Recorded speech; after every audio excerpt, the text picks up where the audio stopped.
Mesdames, Messieurs, bonsoir. Écologie pour commencer. À l'antenne de France Inter, le réalisateur Mathieu Kassovitz a expliqué son approche différente et personnelle de la pollution, c'est-à-dire que la pollution n'existe pas, que toute forme de gaz nocif créé par l'humain sera assimilée sans problème par la Terre. Cela dit, la Terre, d'après les scientifiques, est incapable d'assimiler l'entièreté de la stupidité de Mathieu Kassovitz.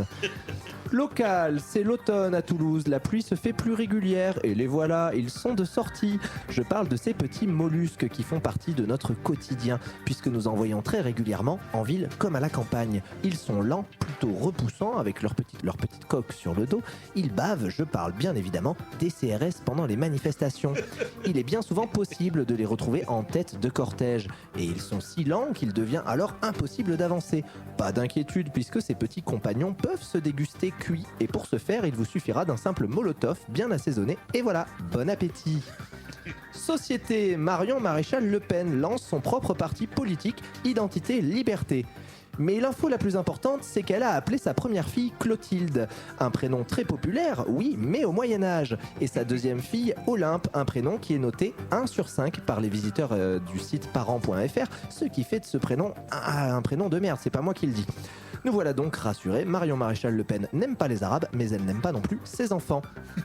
Science, vous avez le sommeil léger, les bruits vous dérangent. Malheureusement, vous n'appréciez pas la sensation des boules qui est dans vos oreilles la nuit. Les scientifiques ont trouvé la solution. Il vous suffira juste avant de vous endormir d'écouter Cyril Hanouna sur Europe 1 et vos oreilles se rempliront automatiquement d'une merde bien compacte. Bonne nuit. Politique, pour terminer, Yael Braun-Pivet, députée macroniste, a estimé sur BFM TV qu'il n'y avait rien à économiser à l'Assemblée nationale pour les dépenses publiques.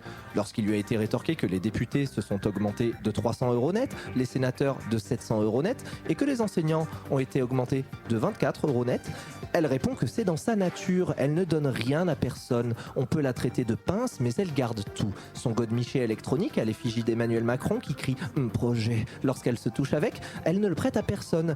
Même ses poils de cul dans la douche, elle les ramasse et elle les garde pour se les greffer sur le crâne, lui permettant ainsi d'arborer une magnifique chevelure à travers les âges, car malgré son odeur de fion permanente, rien ni personne ne lui prendra ses poils de cul. Merci. Waouh.